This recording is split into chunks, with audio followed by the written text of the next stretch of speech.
내란 특검이 어제 한덕수 전 국무총리에 대한 구속영장을 청구했습니다. 내란 방조와 위증, 허위 공문서 작성 등 6가지 혐의입니다. 이로써 한 전 총리의 전직 총리로는 헌정사상 처음으로 구속의 갈림길에 서게 됐습니다. 송지혜 기자입니다. 내란 특검이 어제 오후 5시 40분 한덕수 전 국무총리에 대한 구속영장을 청구했습니다. 적용된 혐의는 내란 우두머리 방조, 위증, 허위 공문서 작성 등 6개입니다. 헌정사상 전직 국무총리에 대해 구속영장이 청구된 건 이번이 처음입니다. 특검은 한 전 총리가 대통령을 견제해야 하는 국무총리의 헌법상 책무를 저버린 점에 주목했습니다. 유언유복한 비상계엄을 사전에 막을 수 있었던 최고의 헌법기관입니다. 이러한 국무총리의 지위와 역할 등을 고려한 것입니다. 특검은 먼저 한 전 총리가 대통령의 불법 계엄 선포를 막지 못하고 계엄의 정당성을 확보하는 등 내란을 방조했다고 봤습니다. 국무회의에 국무위원 전원을 소집하지 않았고 회의마저도 5분 남짓 만에 끝내 일부 국무위원이 반대 의견을 낼 가능성마저 차단했다고 특검은 보고 있습니다. 사후 계엄 선포문을 만들어 서명했다가 폐기했다는 허위 공문서 작성 혐의도 포함됐습니다. 특검은 한 전 총리가 계엄 문건과 관련해 특검 조사에서 진술을 바꾼 건 위증 혐의에 해당한다고 판단하고 있습니다. 한 전 총리는 헌법재판소에서 계엄 문건을 본 기억 없다고 증언해왔습니다. 하지만 한 전 총리는 최근 조사에서 윤 전 대통령에게 계엄 선포문을 받았다고 인정했습니다. 특검이 당시 국무회의 상황이 담겨 있는 대통령실 CCTV를 확보하자 한 전 총리가 구속을 피하기 위해 입장을 바꾼 것으로 보입니다. 다만 한 전 총리는 그 밖의 의혹들에 대해 혐의를 부인하고 있는 것으로 전해집니다. 한 전 총리의 구속 심사는 이번 주 초 서울중앙지법에서 열립니다. JTBC 송지혜입니다. 한덕수 전 국무총리는 국민들이 지켜보는 가운데 계엄 당일 선포문을 본 적이 없다고 주장했습니다. 포고문은 있었습니까, 자리에 그러면? 저는 보지 못했습니다. 옷에 왜 있는지도 기억이 안 난다고 말했습니다. 해제 국무회의를 마치고 사무실로 출근을 해서 제 양복 뒷주머니에 있는 것을 알았습니다. 윤석열 전 대통령의 탄핵 심판정에서도 반복했습니다. 그 자리에서 받지 않았으면 받을 수 없는 문건 아니겠습니까? 예, 그러나 언제 어떻게 그걸 받았는지는 정말 기억이 없습니다. 지난달 2일 첫 특검 조사에서도 마찬가지였습니다. 그런데 지난 19일 특검에 나와선 윤석열 전 대통령이 계엄 선포문을 줬다는 취지로 진술을 바꾼 것으로 파악됐습니다. 비상계엄 8개월이 지나서야 윤 전 대통령으로부터 선포문을 받았다고 인정한 겁니다. 이를 두고 구속영장이 청구될 위기에 몰리자 빠르게 태세를 바꿨다는 지적이 나옵니다. 특검은 이미 한 전 총리가 계엄 문건을 보는 대통령실 CCTV를 확보했습니다. 이런 상황에서 뻔한 거짓말을 하면 구속영장 발부 가능성이 더 커질 수 있습니다. 특검은 내일 한 전 총리를 다시 조사한 뒤 구속영장을 청구하는 방안을 유력하게 검토하고 있습니다. 계엄 적법성을 위해 국무회의를 소집하는 등 윤 전 대통령의 내란을 도운 방조 혐의를 적용할 것으로 알려졌습니다. 방조범은 주범의 절반 정도 처벌을 받는데 윤 전 대통령에게 적용된 내란 우두머리 혐의의 법정형은 무기징역 이상입니다. JTBC 조혜연입니다. 그렇다면 계엄 선포문을 받았다면 다른 국무위원들처럼 특별한 임무를 부여받았을까라는 궁금증까지도 이어집니다. 예를 들어서 최상목 당시 경제부총리는 국가비상입법기구 예비비 확보 관련 문건을 받았고요. 조태열 당시 외교부 장관은 외교부 조치사항이라는 문건을 받았습니다. 이상민 당시 행안부 장관은 직접 받았다고는 확인되지 않았지만 멀리 놓여있는 걸 봤다는 취지로 진술했죠. 언론사 단전단수 문건을 봤다라고 이 전 장관도 이야기했습니다. 그렇다면 한덕수 총리는 어떤 임무를 받은 것이 있을까? 조윤선 의원님 어떻게 보십니까? 아마 구체적으로 밝혀져야 될 사안이 아닌가라는 생각이 드는데요. 앞서 말씀하신 것처럼 국무위원들의 경우에는 구체적인 그런 조치 사항들을 전달받았죠. 실제로 그와 같은 행동을 한 이상민 전 장관의 경우도 있습니다. 지금 한덕수 전 총리의 경우에는 계엄 이후에 유인촌 당시 문화체육관광부 장관과 통화한 이력이 있죠. 문화체육관광부 산하 기관들 경우에는 그 당시에 출입을 통제해야 되는 기관들이 굉장히 산재해 있는 상황이었습니다. 출입 통제와 관련해서 대화를 한 것이 아니냐는 그런 합리적인 의심을 할 수가 있는 부분이고요. 아마 국무총리로서 여러 가지 역할을 부여받았을 것이고 그와 관련된 행위를 직접적으로 수행했을 가능성이 굉장히 높기 때문에 아마 특검팀은 이 부분을 집중적으로 살펴보고 있지 않을까 싶습니다. 예, 아마도 임무를 받았다면 총리니까 좀 더 범정부적인 어떤 지시를 하지 않았을까라는 의혹으로 이어지는 것 같긴 합니다. 그리고 또 새로운 단독 보도가 하나 온라인에 뜬 게 있는데요. 한덕수 전 총리가 계엄 선포 직후에 유인촌 당시 문체부 장관과 통화를 했다.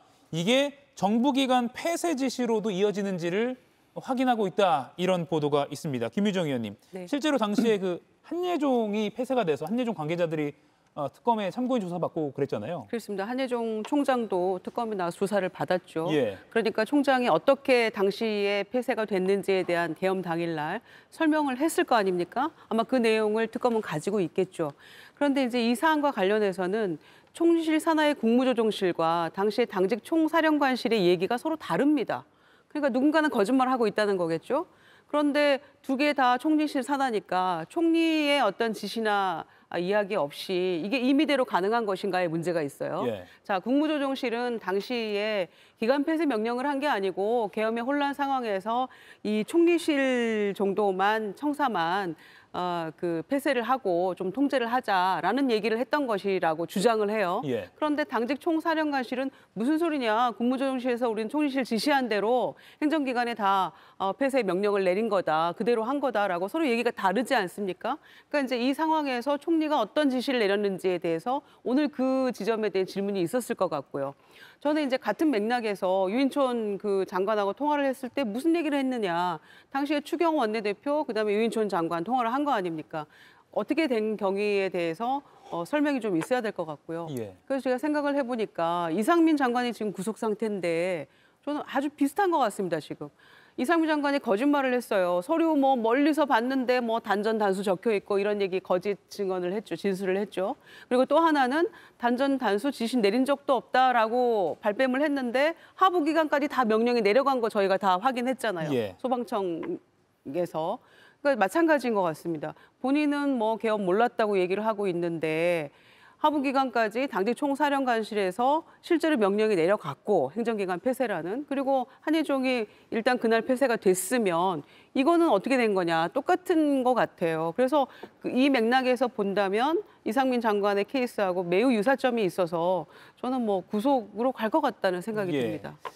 그러니까 우리가 지금 김건희 씨의 뭐 명품 논란 때문에 잠시 내란 특검 수사 상황에 대해서는 어떻게 보면 좀 소홀했다고도 볼 수 있는데 사실은 굉장히 12월 3일 밤 많은 국민들이 정말 공포에 떨면서 TV를 지켜봤던 또는 국회 앞으로 나왔던 그 상황을 지금 또 한덕수 전 총리 소환 조사를 보면서 다시 한번 또 느끼게 되는 것 같습니다.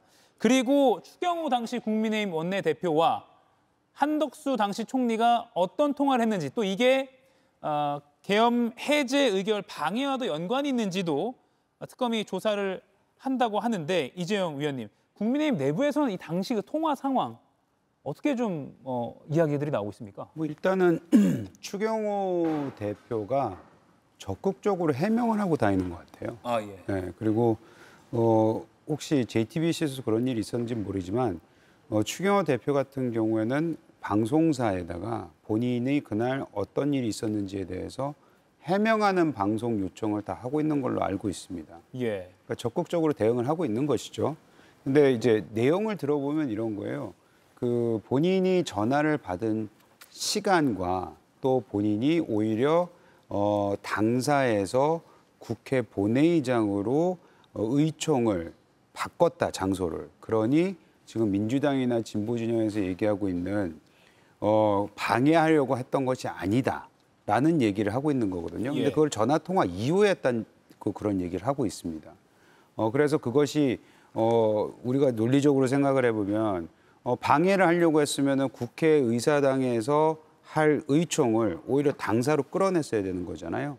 근데 본인은 그 반대였다라고 얘기를 하고 있기 때문에 그런 거는 아마 특검에서 아마 그 모든 문자와 그 시간 그리고 보냈던 내용은 확보했으리라고 생각을 하고 또 그 문자를 받았다는 사람들도 있을 거 아니에요. 그래서 그 정도는 아주 쉽게 해명이 되지 않을까라는 생각이 들고 추경호 대표도 저는 그 부적절했던 거는 맞아요. 그리고 적극적으로 계엄 해지에 참여를 했었어야죠.